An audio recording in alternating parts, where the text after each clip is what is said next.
Ittella mill-baħar il-katavru ta' żagħżugħ Ċiniż ta' 26 sena li telef ħajtu traġikament waqt li kien fuq jet ski wara li ċediet fuqu arkata naturali f'Kamuna. Membri tal-Protezzjoni Ċivili fosthom Buqa Dasa niżlu fil-baħar fejn spezzjonaw il-post filwaqt li saru wkoll użu ta' drones. Fil-ħidma biex jittella mill-baħar kellhom jinġibu wkoll inġenji apposta bi krejn fuq barkun biex jitneħħa il-blat li waqa' fuq il-vittma f'ħidma li ħadet diversi sigħat minħabba l-mod ta' kif sfortunatament huwa instab. Min informazzjoni jidher li l-jet ski wkoll inqabad taħt il-blat. Dan l-inċident seħħ is-sibt għal ħabta ta' 7:15 ta' filgħaxija f'post magħruf bħala il-Ħnejja li hija arkata tal-ġebel li tinsab ftit il-bogħod mill-batterija ta' Santa Marija f'Kamuna.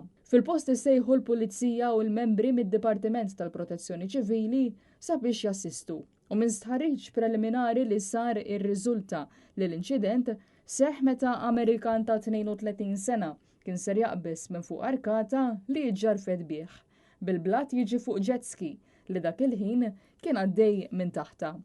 Fuq il-jet ski kien hemm raġel u mara, żewġ Ċiniżi li sussegwentament spiċċaw fil-baħar.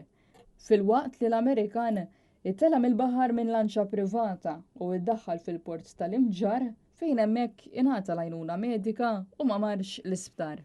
Kienu msejħa wkoll membri mill-Forzi Armati ta' Malta li mexxew ħidma ta' tfittxija u salvataġġ u ġiet salvata iż-żagħżugħa li għandha 27 sena u iddaħlet fil-port tal-Imġar fejn ngħatat l-għajnuna minn tim mediku u ttieħdet l-Isptar Ġenerali ta' Għawdex b'ambulanza fejn ġiet iċċertifikata li soffriet ġrieħi gravi. Il-Maġistrat Monika Vella ġiet infurmata bil-każ u fetħet inkjesta maġisterjali filwaqt li l-investigazzjonijiet tal-Pulizija brabta ma' dan l-inċident għadhom għaddejjin.